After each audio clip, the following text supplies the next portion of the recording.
sauti haitoshi. Bwana Yesu asifiwe. Habari za leo. Leo tunakwenda kwenye somo la nguvu ya upendo wa kimungu. Mungu anatamani kukupeleka sehemu hata kama haufahamu. Kuna eneo Mungu anataka kupeleke la baraka zaidi, eneo lenye himaya pana zaidi, hata kama unafikiria ustahili. Kuna eneo Mungu anataka kupeleke la tofauti, hata kama uwezi na haufahamu muda wa kimungu, bado Mungu anataka kukupeleka. Neno la Mungu linasema katika kitabu cha Warumi mlango wa 5 mstari wa 8. Neno la Mungu linasema hivi: bali Mungu aonesha pendo lake yeye mwenyewe kwetu sisi, kwa kuwa Kristo alikufa kwa ajili yetu tulipokuwa tungali wenye dhambi.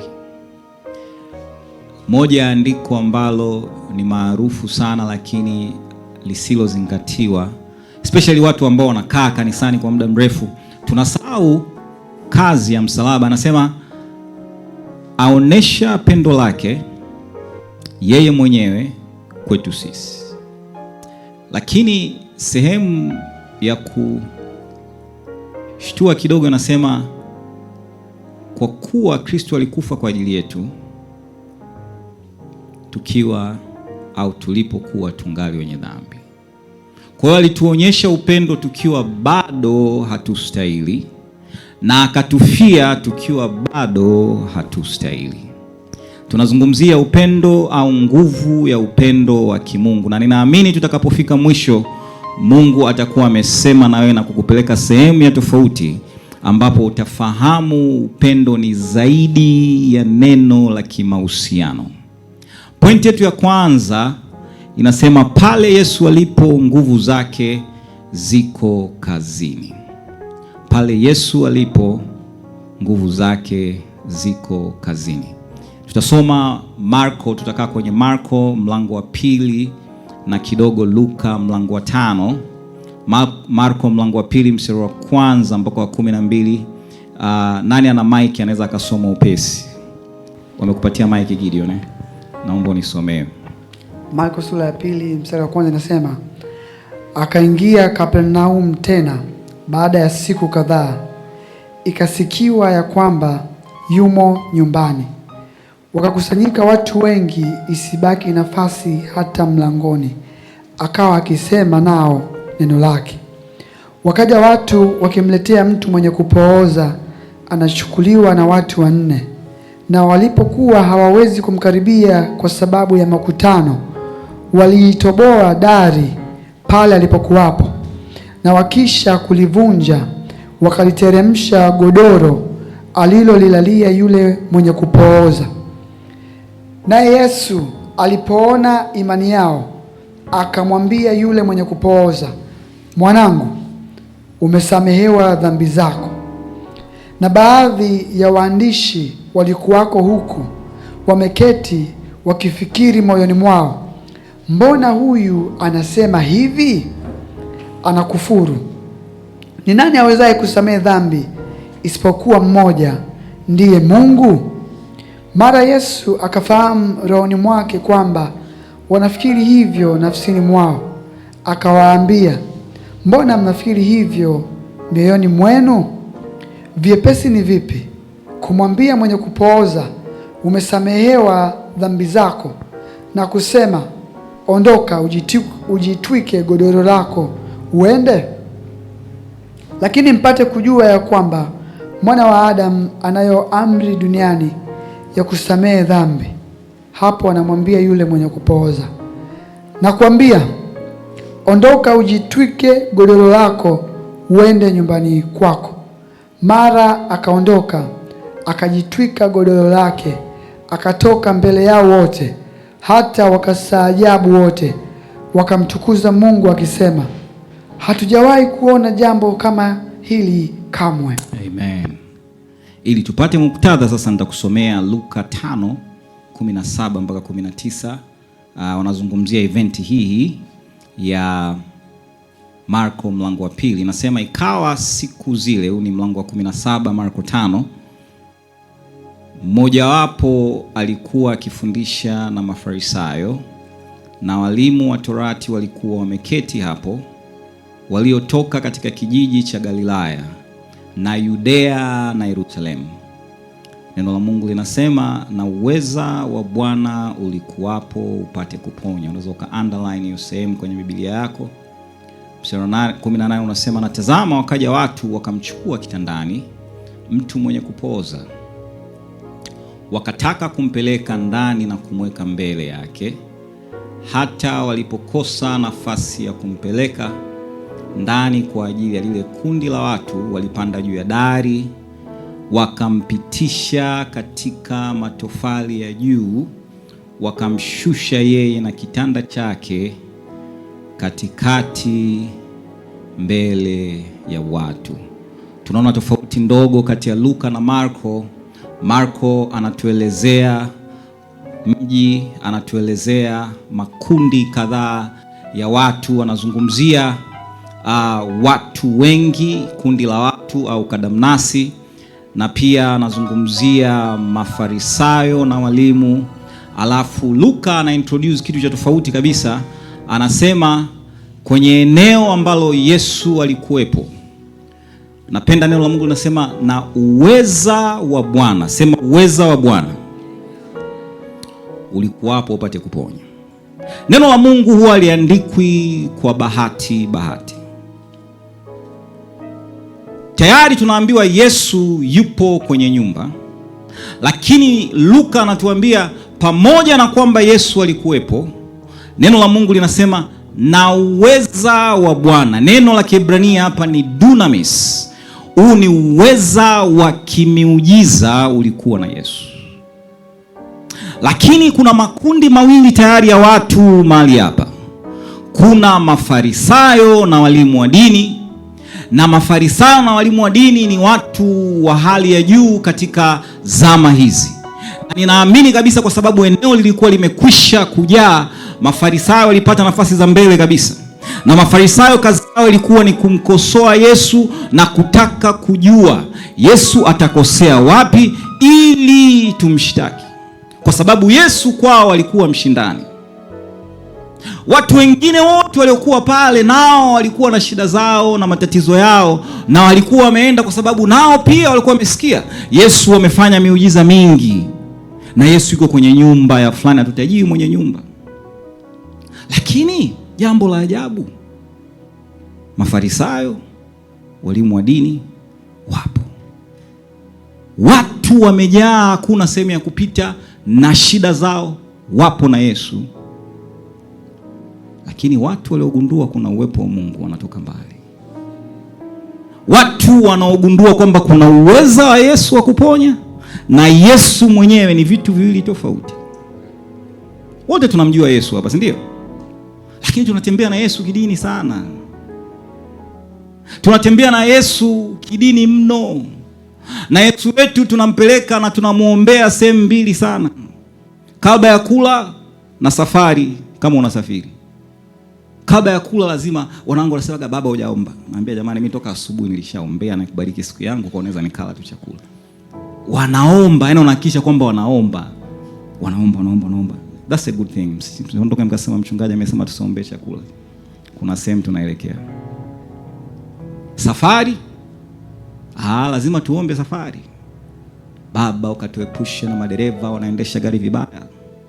Especially Chalinze kuna mashimo, Baba ukatuvushe Chalinze. Ukatufikishe salama na mvua zinazonyesha na madimbu ya njiani. Huyo ndo Yesu wetu. Mambo mengine yote Yesu hahusiki nayo. Kazi, mshahara si unatosha sasa hivi, na sasa hivi simuhitaji Yesu. Mahusiano na mudu, dada, na mudu. Mimi nafanya benki na hela nyingi na mudu. Huyu kaka na mudu, mimi mzuri ananizimia ni kila sana nipigia simu mpaka nachoka na mudu. Simuhitaji Yesu sasa hivi. ila kwenye chakula na safari tunamhitaji Yesu. Hatutaki food poison, hatutaki ajali. Haleluya wapendwa. Mambo mengine yote Yesu hahusiki. Jamaa wamejaa pale ndani wanamwangalia Yesu anahubiri. Na neno la Mungu nasema Yesu alikuwa akiwahubiria. Lakini imagine watu wote ambao wamejaa mpaka nje hawajui kwamba Yesu ana kitu cha ziada. Neno la Mungu linatuambia watu 4 wakamchukua rafiki yao kitandani, wakamkokota yule jamaa, wakampeleka mpaka kwenye ile nyumba. Unafika mlangoni pamejaa, wakaenda mlango wa jikoni kumejaa, wakaenda ule mlango wa 3 kwa mzee Huseni kumejaa. Mwamba tunafanyeje? Nyumba za zamani nyingi zilikuwa na kitu wanaita porch. Wakasema bwana, tupande juu tutoboe. Sasa nafikiri katika wale marafiki kuna mmoja alikuwa engineer. Kwa sababu alivyotoboa, neno la Mungu linasema kile kitanda kilishuka Yesu alipokuwepo. Nikakwambia kazi sasa hivi mwanangu, tunahubiri afu mtu anapiga dari. Mambo mawili. La kwanza, watu wataanza kuondoka. La pili, watasema huyu mchungaji ana masikio au ana masikio. La tatu, wengine watafikiri uchawi. Wewe imagine sasa hivi hapa mimi nahubiri, alafu tunasikia hapa nyundo, tunasikia kelele, tunasikia watu wanaongea, tunasikia sasa ataanguka wewe bwana, mshike ataanguka. Hakuna mtu atatulia. Lakini kwenye Biblia cha ajabu, wale jamaa wote wametulia kimya. Na Yesu anasubiri. Yesu alikuwa anajua. Biblia inasema alipoiona imani yao. Sasa tunaanzia hapo. Anaiona imani ya nani? Tumesoma wote kwa Kiswahili. Anaiona imani ya nani? Marafiki. Anaiona imani ya marafiki. Mikutano ya Injili tunasemaje? Yona, wamekuwa na ugonjwa huu kwa muda gani? Mchungaji, nimeugua kwa miaka 4. Naanza kuuliza maswali, si ndio? Yesu anastaajabia imani ya marafiki. Yaani Yesu ana muda na aliyepooza. Yesu anastaajabia imani ya jamaa waliovunja ukuta. Hana muda na yule jamaa. Yule jamaa kutembea kwanza, hata kuondoka nyumbani ya kupiga simu. Gideon, njoo nichukue mwanangu siwezi. Hamna. Biblia inasema wamemchukua kitandani bila idhini yake. Come on somebody. Wamemchukua kitandani bila idhini yake. Wamempeleka darini bila idhini yake. Wanavunja dari bila idhini yake na bila idhini ya mwenye nyumba. Hatujaambia mwenye nyumba aliwatoza shingapi, hatujajua bado. Vunja dari na machela wanamshusha. Sasa sijajua zamani kama ilikuwa siku hizi. Ile machela ilikuwa inakuja vizuri au ilikuwa imepinda upande mmoja, hatujui. Bila idhini ya anayeumwa.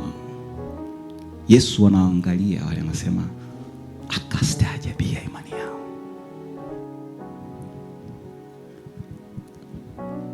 Nimesoma andiko hili mara nyingi sana. Lakini andiko linaposema Yesu alipoiona imani yao akamwambia aliyepooza, kama somebody. Yaani Yesu anastaajabia imani ya rafiki zako, alafu anaanza kuongea na wewe sasa, kama somebody. Yaani inatuonyesha kwamba sisi kama kanisa tuna kazi kubwa kuliko tunavyofikiri. Imani yako, sasa sijajua kusema Kiswahili unasemaje. Your faith is on demand. Tunasemaje Kiswahili? Imani yako inahitajika. Hebu mpige makofi Jonathan. Your faith is on demand. Kwa nini? Kuna watu wanahitaji imani yako ili wapone. Kuna watu wanahitaji imani yako ili wabadilishwe. Kuna watu wanahitaji imani yako ili wakuzwe. Kuna watu wanahitaji imani yako ili wawe kama wewe. Yaani unajua kila kitu sio kuhusu sisi peke yetu. Kuna wakati inabidi tuweke vya kwetu pembeni ili tuwaimarishe wengine. Kuna wakati inabidi tuondoe selfishness na maombi yetu ili wengine wabadilishwe. Na baraka yako iko hapo hapo. Ni kweli kabisa Mungu tubariki tunapotoa. Lakini hata kutoa nafasi yako wakati we bado una madai kwa Mungu. Sidhani kama watu wanne walikuwa hawana shida, lakini waliangalia shida zao, afu akamwangalia yule jamaa akasema, huyu ana shida kuliko sisi, na sisi tuna wajibu wa kumpeleka kwa Yesu. Sasa Biblia cha ajabu haituambia wa jamaa walikuwa wameokoka kiasi gani. Unaona neno la Mungu lilivyo? Haituambii walikuwa wanaomba kiasi gani, haituambii walikuwa wanafanya huduma gani makanisani kwao, haituambii walikuwa maarufu kiasi gani, ila imetuambia hawa jamaa walimpenda sana rafiki yao kiasi kwamba hawakutaka kumwacha ilivyokuwa. Upendo wa kimungu unakudai wewe kuwakokota watu wengine kuwaleta kwa Yesu. Usikubali kuwaacha walivyo. Yaani hili diji linatudai sisi. Kila mmoja wetu nikikuuliza, kuna mtu tunamjua ana struggle na kitu. Wote. Sitakuuliza, usijali, usinyoshe mkono. Lakini wote tunamjua mtu fulani ambaye ana uhitaji. Ila tunafanyaje? Unajua yule jamaa bwana, ili pombe zimemharibu. Unajua ukizoea pombe, yani mimi namhurumia sana. Sasa wewe mwanangu ushajua kwamba jamaa ana struggle.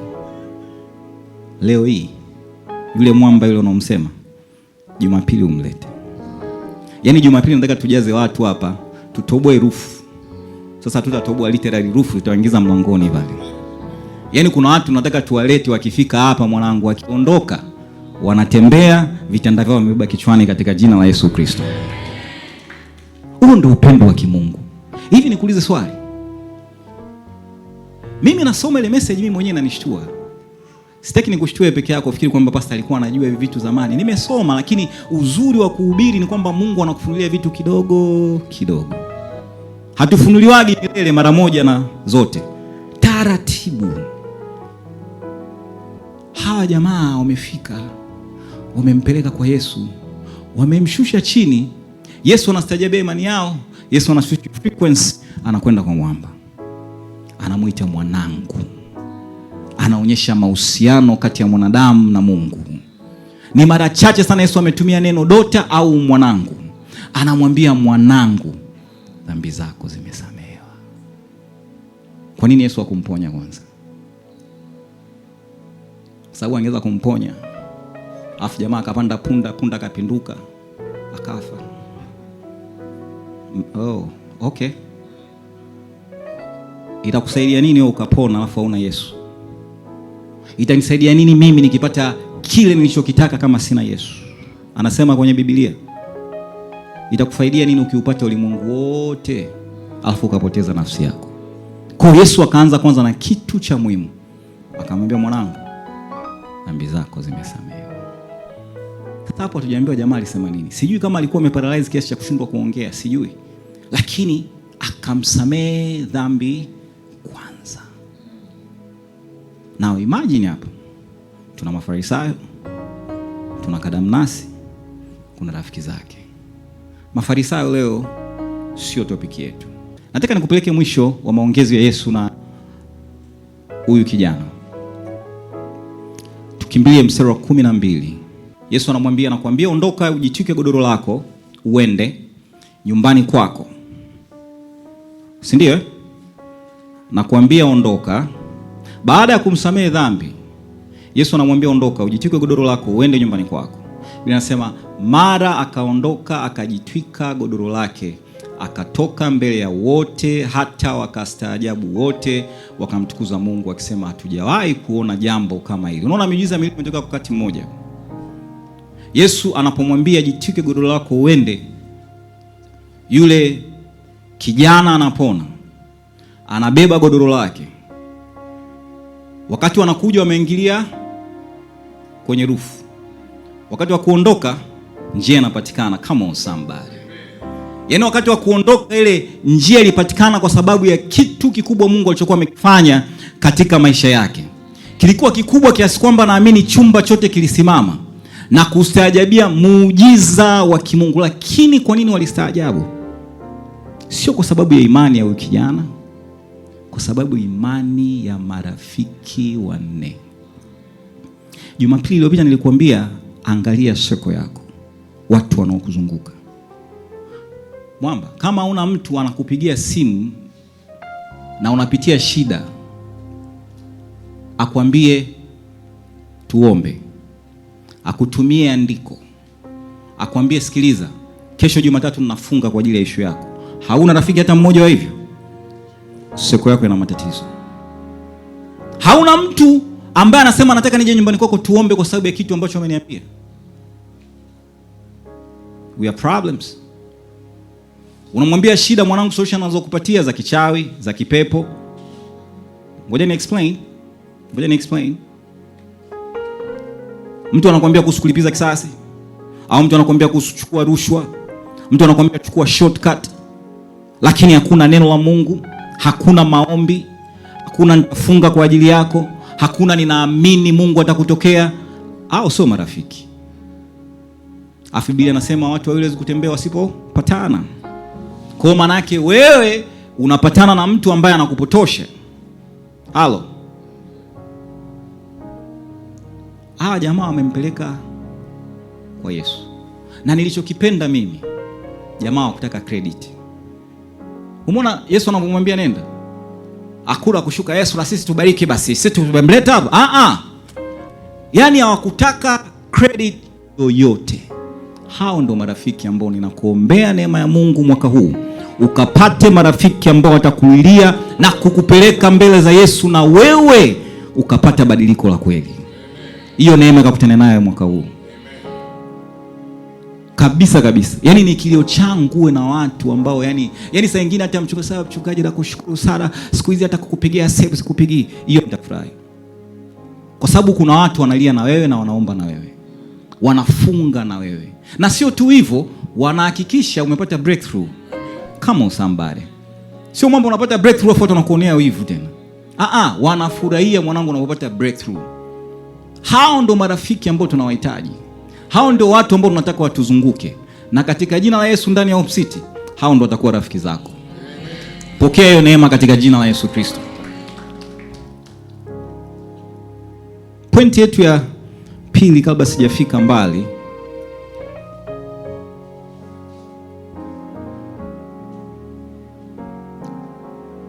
inasema ukaribu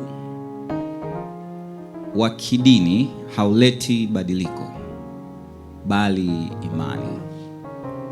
Proximity does not equal faith.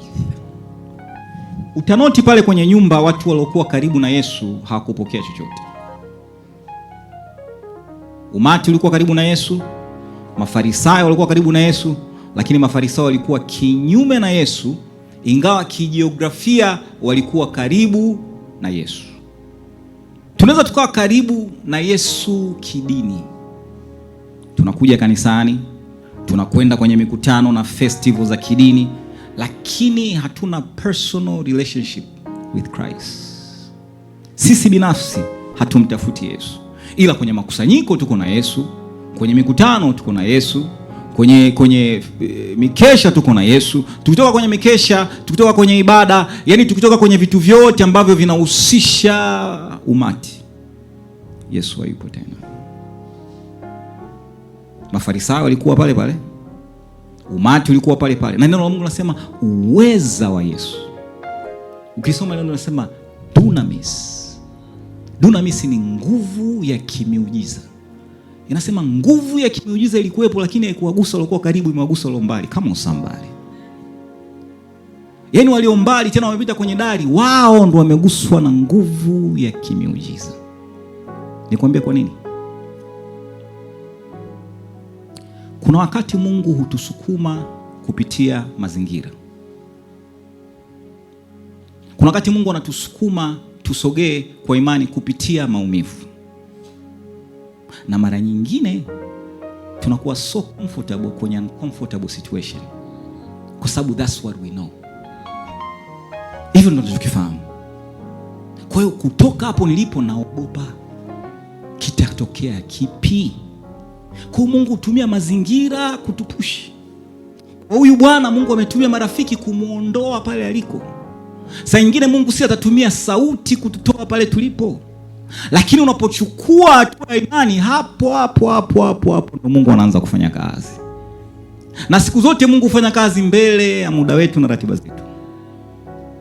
Yaani Mungu anafanya kazi. Ngoja nikusomea andiko moja hapa, nimelipita sasa hivi. Mungu hufanya kazi mbele ya muda wetu. Angalia Isaya 65:24 anasemaje? Anasema hivi, na itakuwa ya kwamba kabla hawajaomba, sema kabla hawajaomba, nitajibu, na wakiwa bado wananena nitasikia. Kama usambali. Yaani kuna mambo ambayo kabla hujamwambia Mungu, kwa sababu ya hatua yako ya imani, Mungu anaanza kuchukua hatua. Wakati wanavunja dari tayari najua Yesu alikuwa akishaanza kutabasamu, kwa sababu alijua kitu gani kitatokea baada ya wao kuchukua hatua ya imani. By the time wanafika chini, Yesu anasema dhambi zako zimesamehewa. Hakuna tena argument, kwa sababu kuna hatua walichukua kutoka kwenye uncomfortable situation, even though yule bwana alikuwa comfortable na yeye hakuuliza, lakini Mungu akatumia watu kumuondoa. Tuendelee nisikae sana hapa. Kuna sehemu moja leo nataka twende pamoja.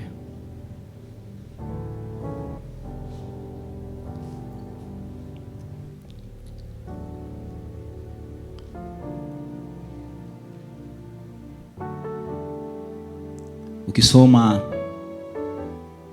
Waebrania 11 mstari wa 6, neno la Mungu linasemaje? Linasema, lakini pasipo imani haiwezekani kumpendeza, kwa maana mtu amwendeaye Mungu, sikiliza hichi kitu, mtu amwendeaye Mungu, inasema lazima, sema lazima, aamini kwamba yeye yuko. Hilo ni cha kwanza. Yani cha pili anasema, na kwamba huwapa thawabu wale wamtafutao. That's faith. Kwanza unaamini Mungu yupo, kwa sababu wengine tunaamini yupo lakini hatuamini kwamba anatoa thawabu kwa watu wanaomtafuta. Kila mtu anasema ukimwambia anaamini Mungu yupo, Mungu yupo. Mimi naamini Mungu yupo. Mimi sitaki kuuliwa, naamini Mungu yupo. Radi ikija kinipiga. Je, unaamini kwamba Mungu anatoa thawabu kwa wanaomtafuta? Kwa sababu imani sio matamanio. Imani ni matendo. Yaani imani ni hatua za kumwendea Kristo. Faith is not admiration. It is a movement towards Christ. Mathayo 13:58 anatuambia, wala hakufanya miujiza mingi huko pale kwenye eneo aliloishi Yesu au kijijini kwao, kwa sababu ya kuto kuamini kwao. Na si kwamba Yesu hakujibu kwa sababu hujaokoka. Kuna Yesu hajibu kwa sababu hatuamini, because of unbelief. Tunaamini vitu vyote vya kidini, worship tunaamini, tukija hapa tunaweza tukaomba mpaka tukalia, lakini hatuamini katika utendaji wa Mungu kubadilisha maisha yetu. Na ngoja nikwambie kitu cha ajabu. Kwa nini hatuamini Mungu kubadilisha maisha yetu? Kwa sababu kuna vitu vidogo tumesema hivi tunaviweza. I can manage these little things. Na unapoanzia hapo, maana hata vikubwa hautamwachia, kwa sababu tayari vidogo unavifanya mwenyewe. Kwa hiyo unakuta unajijengea spirit of unbelief ambayo inafanya Mungu asitende kwenye maisha yako. Yupo, dunamis ipo, lakini kwa sababu hauamini, dunamis haifanyi kazi. Nguvu ya muujiza haifanyi kazi kwa sababu yuko pale pale na wewe. Biblia inasema alikuwepo, nguvu zake zilikuwepo ili apate kuponya, lakini aliyeponywa alikuwa huyu. Kwa hiyo Yesu yupo ndani yako na unamsikia kabisa akiongea na wewe.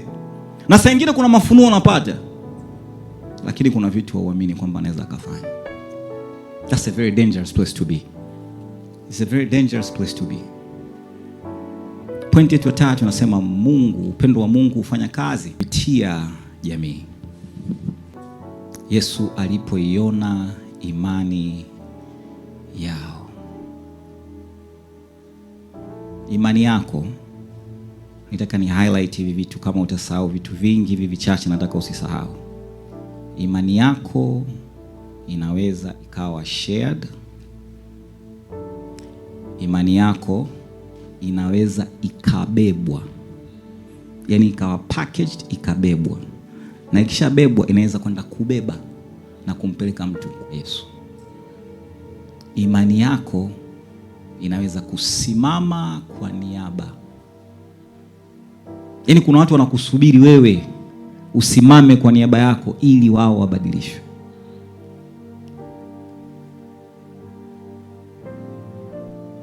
Sijui kama unafahamu hichi kitu.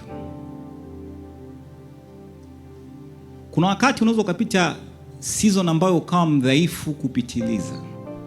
Naongelea literally mdhaifu, labda emotional, au ukawa mdhaifu katika mwili. Nguvu huna.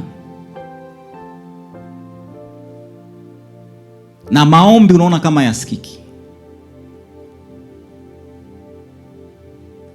Hicho kipindi nakwambia ndugu yangu, utaomba Mungu akuletee marafiki wanne.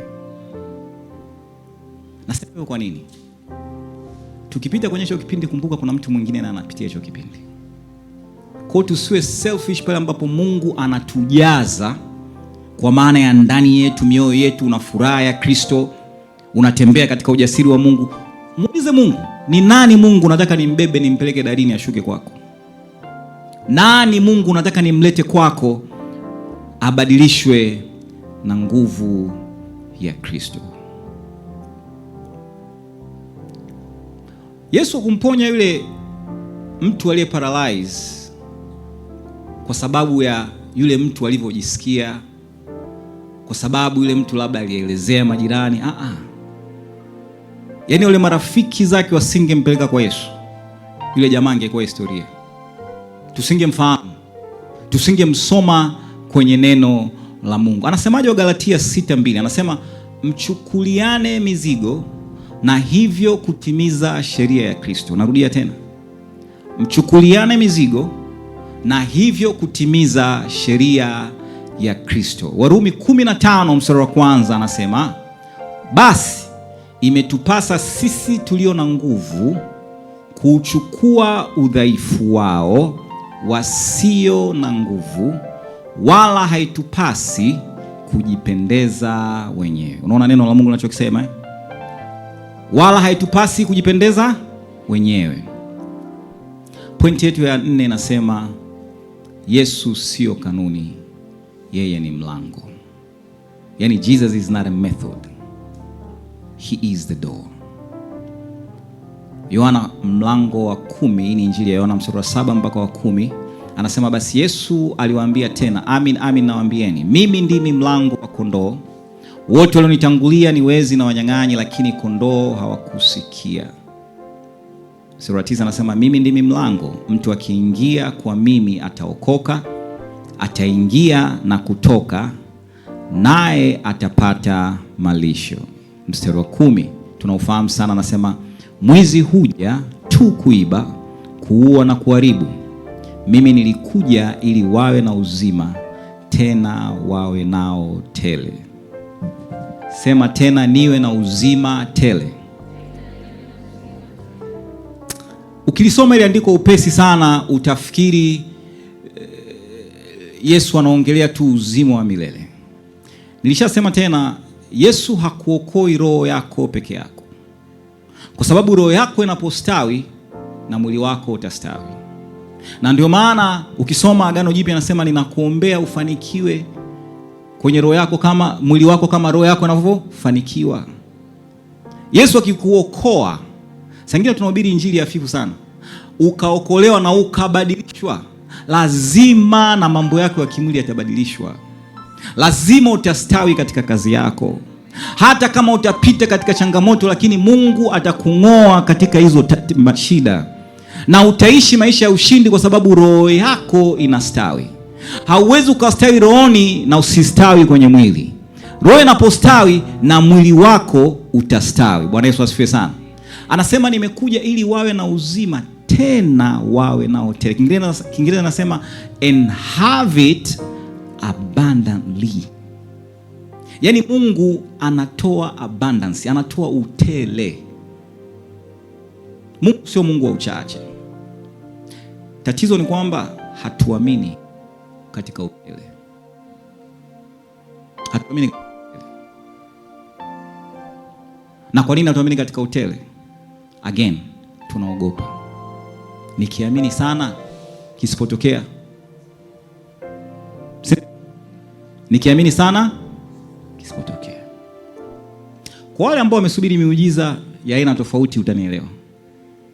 Kuna wakati unaogopa kutumaini. Unaogopa kutumaini kabisa, kwa sababu unaona nikitumaini alafu isipotokea itakuwaje? And the worst thing, nikaombewa na kadamnasi na kanisa au rafiki zangu alafu isipotokea itakuwaje? Hiyo sio juu yetu, ila Mungu hutenda. Tunapoamini Mungu hufanya. Bwana Yesu asifiwe sana. Upendo wa Mungu wafikia pia wasiostahili. Hata wale wasiostahili Mungu huhakikisha kwamba upendo wa Mungu unawafikia.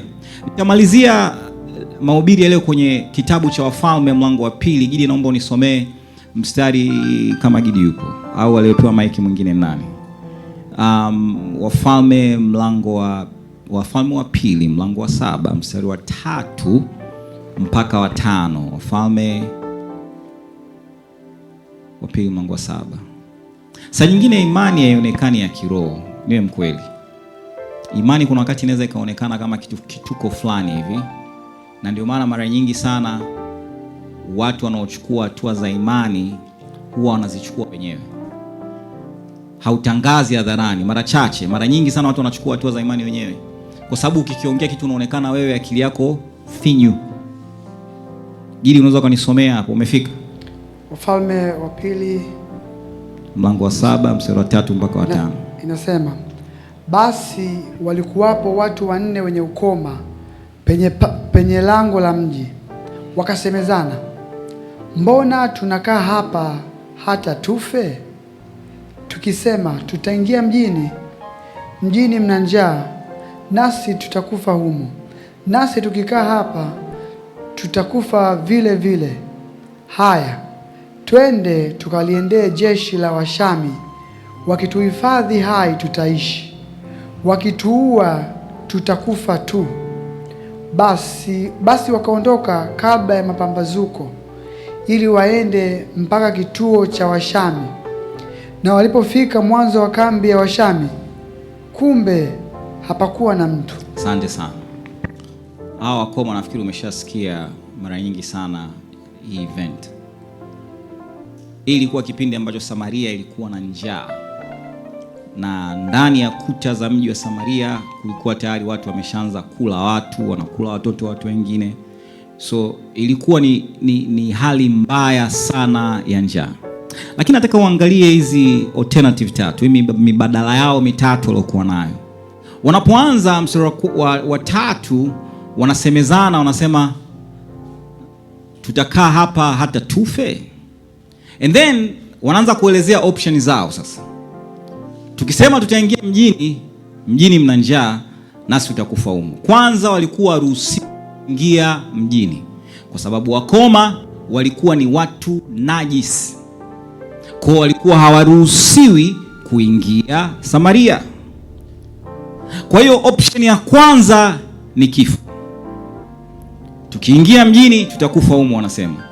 Ya pili wanasema nasi tukikaa hapa tutakufa vile vile. Kwa hiyo option ya kwanza na ya pili zote ni kifo. And then wanasema option ya 3, haya, twende tukaliendee jeshi la Washami, wakituhifadhi hai tutaishi, wakituua tutakufa tu. Option zote 3 ni, jamani, tumesoma Kiswahili, zote ni kifo. Ya kwanza kifo, ya pili kifo, ya 3 50-50. Tunaweza tukaishi, tunaweza tukafa. Lakini jamaa akasema, unajua nini? Twende. Unaona imani ilivyokaa? Imani haijakaa kiroho mwanangu. Hapa wewe ungeniambia, mchungaji, kuna chizi mmoja hapa anaenda kwenye kambi ya jeshi, watamuua, muite mshirika wako muombe. Nakwambia tu kweli, haijakaa, imekaa kiroho jamani. Wewe rafiki zako huwezi kukubali wanaingia kambi ya jeshi, vita vya Uganda mwaka 79, huwezi kukubali. It doesn't make any sense. Lakini Mungu alikuwa akiwasukuma. Nimekwambia Mungu atakuondoa kwenye eneo ambalo wewe unafikiri liko comfortable, lakini wa uncomfortable. Atakusukuma ili uende kule kwenye muujiza, na atatumia mazingira magumu saa nyingine kukung'oa mwanangu. Sasa swali ni kwamba utaisikiliza sauti ya Mungu? Ila Mungu afuati ratiba zetu. Jamaa wakasema tunaondoka. Hao wanaanza kuondoka kwenda kwenye kambi ya Washami. Neno la Mungu linasema walipofika kwenye kambi ya Washami, tazama hakuna mtu. Nani anaambia Washami wakoma wanakuja? Mungu afanye kazi namna hiyo. Neno la Mungu linasema Mungu akawasikizisha Washami kishindo kama usambare. Akawasikizisha kishindo cha, hebu Gidi nisomee mstari wa 6 kuendelea wa kitabu cha Wafalme. Inasema, kwa maana Bwana alikuwa amewasikizisha Washami kishindo cha miendo ya magari na kishindo cha farasi, kama kishindo cha jeshi kubwa. Wakaambiana, tazama, mfalme wa Israeli amewaajiri wafalme wa Wahiti na wafalme wa Wamisri waje wapigane nasi. Kwa hiyo wakaondoka wakakimbia, kungali giza bado. Wakaziacha hema zao na farasi wao na punda zao na kambi yao vile vile kama ilivyokuwa, wakakimbia wapate kujiponya nafsi zao. Asante sana. Mungu, upendo wa Mungu. Upendo wa Mungu ni upendo unaopigana kwa niaba yako. Tukisema upendo wa Mungu tunafikiria kitu fulani kama cha Valentine, si ndio? Ale matoitoe mnapenda kupewa Valentine, yale toy la bea. Sijui nani anasema bea ndo alama Valentine, I don't know. Yaani ukifikiria upendo wa Mungu unafikiria alama ile. Upendo wa Mungu saa nyingine ni upendo wa kivita. Upendo wa kivita ni upendo ambao, kwa kukosa lugha nzuri, hautaki kuona unayempenda akionewa. Kila mtu hapa nikimuuliza nyumbani kwake wanafunga mlango atasema ndio. Nawe especially ukiwa na watoto au ukiwa na mke, sisi wanaume utapiga simu nyumbani, mama nani, mlango mmefunga? Ule wa nyuma mmefunga? Na grill mmeweka lock? Haya, Mungu akubariki, usiku mwema, mimi niko Dodoma huko. Kwa nini? Hautaki washambuliwe. Sasa Mungu ni zaidi ya hivyo. Tunaposema upendo wa Mungu, manake upendo wa Mungu sometimes ni upendo wa kibabe, yaani upendo wake unavuruga kambi za adui. Tukisema upendo wa kimungu atuongelei tule upendo wa Mungu anizunguka kama mawimbi. Sengine upendo wa Mungu unakuja kijeshi. Soma Biblia, soma Zaburi. Daudi anamzungumziaje Mungu? Mungu anavunja miamba, anapumua moto. Huyo ndo Mungu wangu mimi. Sijui Mungu wako anafanya nini? Yaani Mungu wangu mimi anawapumulia moto mapepo, anavunja miamba na milango yao katika jina la Yesu Kristo. Huyo ndo Mungu ambaye mimi namtegemea. Yaani Mungu wangu mimi akitokea mwanangu mapepo yanasepa kama jeshi la Washami. Huyo ndo Mungu, huo ndo upendo wa Mungu. Tukisema tunaongelea upendo wa Mungu, upendo tunazungumzia nini? Bebe? Sio ule. Ule upo, lakini kuna upendo wa Mungu kukupigania. Kuna upendo wa Mungu kukupigania kwa sababu anajua huwezi kupigana mwenyewe. Jamaa wanne wamembeba mtu kupita kwenye rufu. Jamaa wanne wamesema tukikaa hapa tutakufa, tukiingia mjini tutakufa, tukienda tunaweza tukafa, lakini jamaa wanaweza wakatuachia tufanyaje? Tukaishi. Unajua imani, unapochukua hatua imani, usiwe wa kiroho sana kuliko neno la Mungu. Ukichukua imani usitake kumpredict Mungu, usitake kumtabiri Mungu kwamba labda Mungu atafanya hivi. Jamaa wakati wanaondoka walifikiri kwamba Washami watakuwepo na watawasamehe. Nimekwambia Mungu ni Mungu wa hoteli, si ndio? Wamefika kwenye kambi ya Washami, hakuna mtu. Wamekuta kuna vinywaji, kuna vyakula, kuna mavazi, kuna dhahabu. Wakaanza kwenye vinywaji. Sitasoma mpaka mwisho. Wakamaliza vinywaji, wakaenda kwenye chakula. Toka kwenye chakula wakaenda kuchukua mavazi na dhahabu. Biblia inasema wakaenda wakavificha kwanza. Hawa jamaa walikuwa na akili sana. Kwa sababu walijua watu wakijua hawa wakoma watafukuzwa, nyewe ondokeni hapa, mnafanya nini? Unaona Mungu wa hoteli alichokifanya? Sio tu kwamba kawapa chakula, kawapa kinywaji, kawapa chakula, kawapa mavazi, kawapa dhahabu. Yaani maana yake wa jamaa they are set for life. Yaani zile dhahabu baadaye watakuwa wanaziuza kama unsabani. Mungu akakutokea wewe, akakupa utele ambao utajaza maisha yako na kizazi cha baadaye. Wewe unafikiri dhahabu ni pesa ndugu yangu? Dhahabu hapa maana yake ni hazina ya vizazi. Sijui kama umeelewa ile andiko. Yaani wamechukua, Biblia imeanza sequence, utasoma mwenyewe nyumbani assignment yako. Wameanza kinywaji, wameenda chakula, wameenda mavazi, wameenda dhahabu. Dhahabu Mungu anawaambia benki yako, mwanangu, nyinyi wakoma ndio mmesababisha ili jeshi. Yaani ule ulikuwa ni ushindi wa taifa uliofanywa na wakoma wanne. In other words, ushindi wa taifa umefanywa na rejects wanne.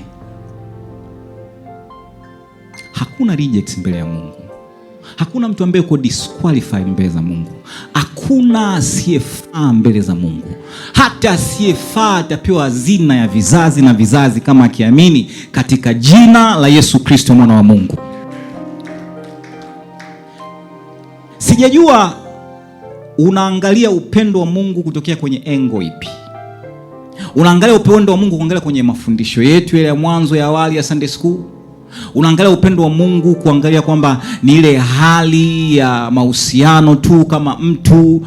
Biblia inasema sisi ni bride of Christ. Unaangalia upendo wa Mungu katika engo ipi? Upendo wa Mungu una engo nyingi.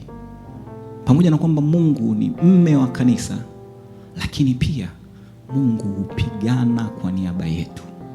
Na hapo mara nyingi tunafeli sana kuamini. Na ndio maana tukiomba tunaomba kihafifu. Yaani tunaomba kihafifu.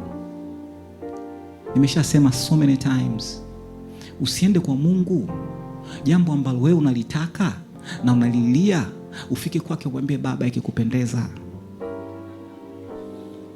Sasa unataka promotion, si ndio? Afu naambia Baba ikikupendeza, lakini wewe unataka promotion. Unataka ndoa, unasema Baba ikikupendeza, lakini unataka ndoa. Na neno la Mungu limesema apataye mke apata kitu. Kwa tayari imeshampendeza, si ndio? Sasa unaendaje tena Baba ikikupendeza? Sasa naye utakuwa kama Mafarisayo na wale watu kwenye kadamnasi. Uwepo wa Mungu upo ukubadilishe, lakini kwa kuwa wewe hujataka kuactivate kama somebody. Dunamis, uwezo wa Mungu uletao muujiza katika maisha yako, naye atakaa na wewe vizuri tu. Atakupenda. Mtaimba pambio. Ili ule wimbo memba mzuri sana wa nani kwanza? Nimeusahau. Wa Kiingereza. Nimeurekodi nimeusahau. Nilisema nitaimba kwenye mahubiri. Wamemba mmoja wa kibabe sana asubuhi. Tutaimba wote nyimbo nzuri kama wakina Gidi. Tutabubujikwa na machozi. Dunamis iko pale. Hatujaifanyia kazi yoyote.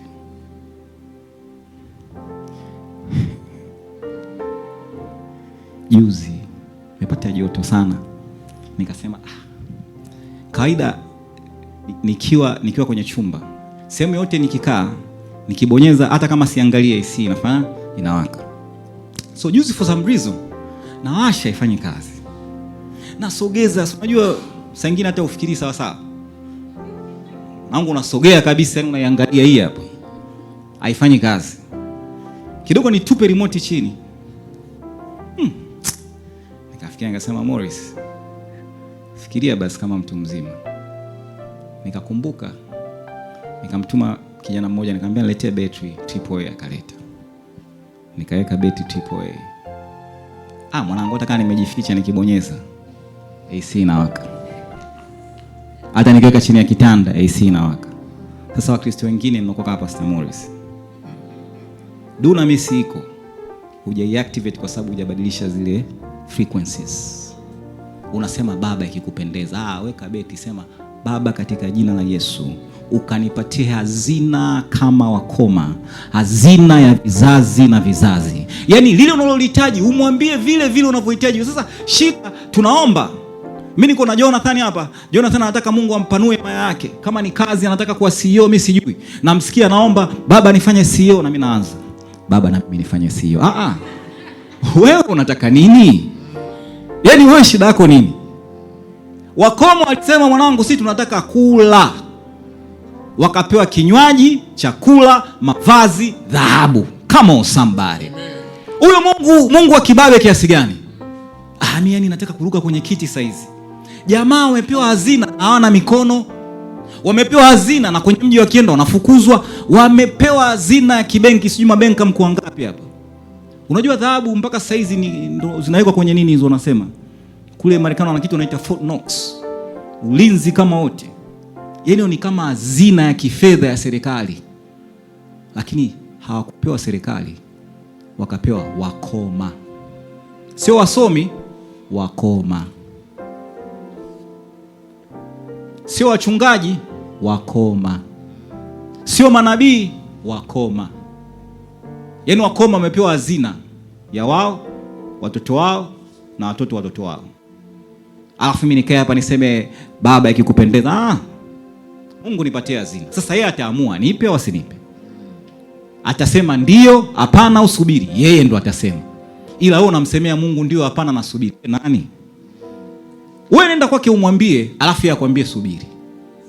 Akwambie ngoja. Akwambie ndio au akwambie hapana.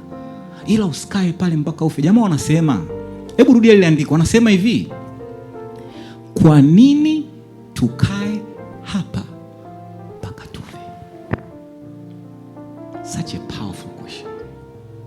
Yaani kwa nini hii hali yangu inimalize? Ushakujiuliza hicho kitu? Kwa nini hii hali inimalize? Kwa nini hii hali nilize hivi? Now, ile hasira ya kimungu ndani yako ya kimaombi, ninaamini itazalisha kitu. Mimi sijui kitu gani itazalisha. Lakini hatua ya kwanza nataka nikwambie, nikutie moyo leo. Jumapili ijayo. Sema Jumapili ijayo. Sasa hii sio kesi. Usije ukafika nyumbani ukasema Jumapili ijayo siendi kanisani kwa sababu mchungaji, tusikwenda na mtu kanisani Jumapili mchungaji atakasirika. Kuna mtu unamfahamu ana addiction. Kuna mtu unamfahamu ana ugonjwa wa kufisha. Kuna mtu unamfahamu anahitaji ukombozi wa roho. Kawe rafiki wa 4. Mkokote pale alipo, mlete. Hatuwezi kusoma ili andiko tusiombee watu wabadilishwe. Kwa nini mimi na yeye tusiwe sehemu ya kusema namfahamu mtu, nafahamu watu, namfahamu mjomba au shangazi? Sasa sio lazima. Usijisikie hatia. Ukija mwenyewe ni sawa. Ila nakutia moyo, kama unamfahamu mtu, usimwache ateseke. Usimwache aliye mwenyewe. Mlete. Kwa sababu nguvu ya Mungu ipo. Na tumeona wasioijali hawakuipokea. Sasa kama kuna wasioijali waipokee, sisi tunayoijali tunataka tuipokee. Lakini la pili, wewe binafsi, pale ambapo unafahamu kabisa Mungu anakusukuma uondoke, labda unaweza kuwa kama wakoma hao 4. Mungu anataka uchukue hatua ya imani. Kama ni kazi, biashara, mahusiano, chochote ambacho Mungu anakusukuma kupitia mazingira, umetii, umeondoka, umesikiliza sauti ya Mungu kuchukua hatua ya imani. Wote kama wanadamu tuna concerns. Wote kama wanadamu ni ngumu sana kutembea katika imani, sio kitu kirahisi. Na ndio maana neno la Mungu linatusukuma. Wanasema wana theolojia, tumeambiwa mara 365 usiogope. Kwa sababu wote kama wanadamu kuna wakati tunakutana na ile moment tunaogopa. Lakini nataka nikutie moyo, chukua hatua ya imani. Wakoma walikuwa wajui kinachoendelea, lakini Mungu alikuwa mbele ya muda. Soma lile andiko tena. Kiingereza anasema vizuri zaidi. Inasema at the twilight wanachukua hatua. The same time wanachukua hatua, kwenye kambi ya Washami wanafukuzwa. Unaona Mungu anapofanya kazi. Yaani kuna vitu vinatudai sisi kusogea ili adui afukuzwe. Kuna vitu vinatudai utii ili tupate uponyaji. Sasa sijajua wewe unapitia kitu gani. Sijajua unapitia kitu gani. Lakini naamini kuna utii tunadaiwa. Na tutakapotii tutamuona Mungu katika maisha yetu. Hebu simama pale ulipo mchana wa leo.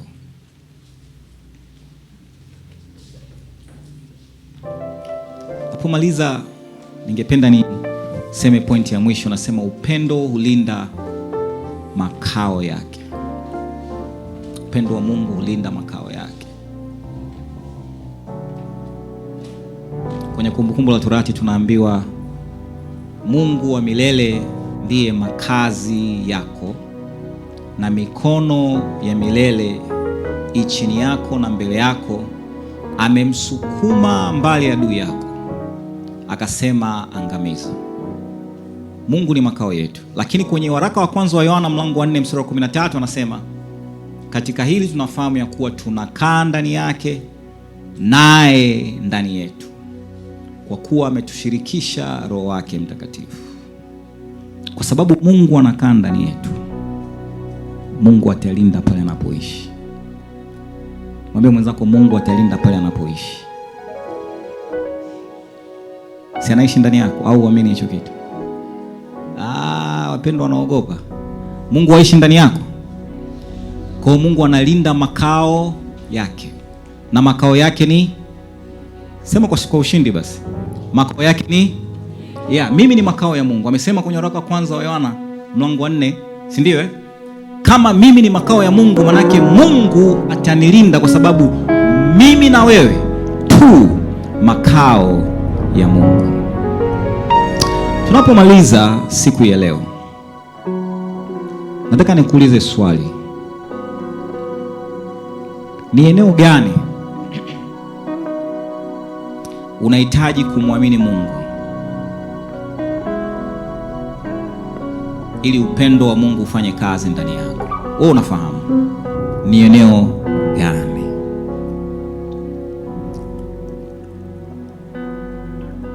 Nataka niombe na yule ambaye anasema, mchungaji, ninahitaji maombi.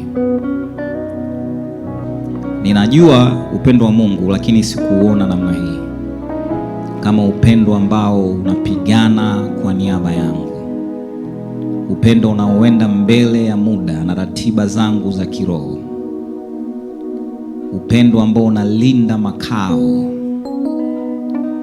Wewe ambaye unasema, mchungaji, ninapita kwenye vitu vingi sana, sijapata marafiki wanne wa kunileta mbele za miguu ya Yesu, uje nitaomba na wewe. Unasema ninahitaji mguso wa kimungu.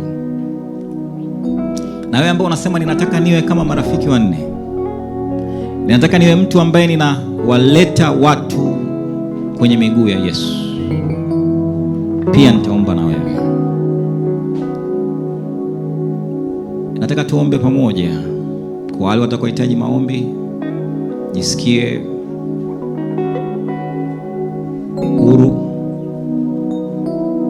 bila hatia. Tunataka upendo wa kimungu, nguvu zake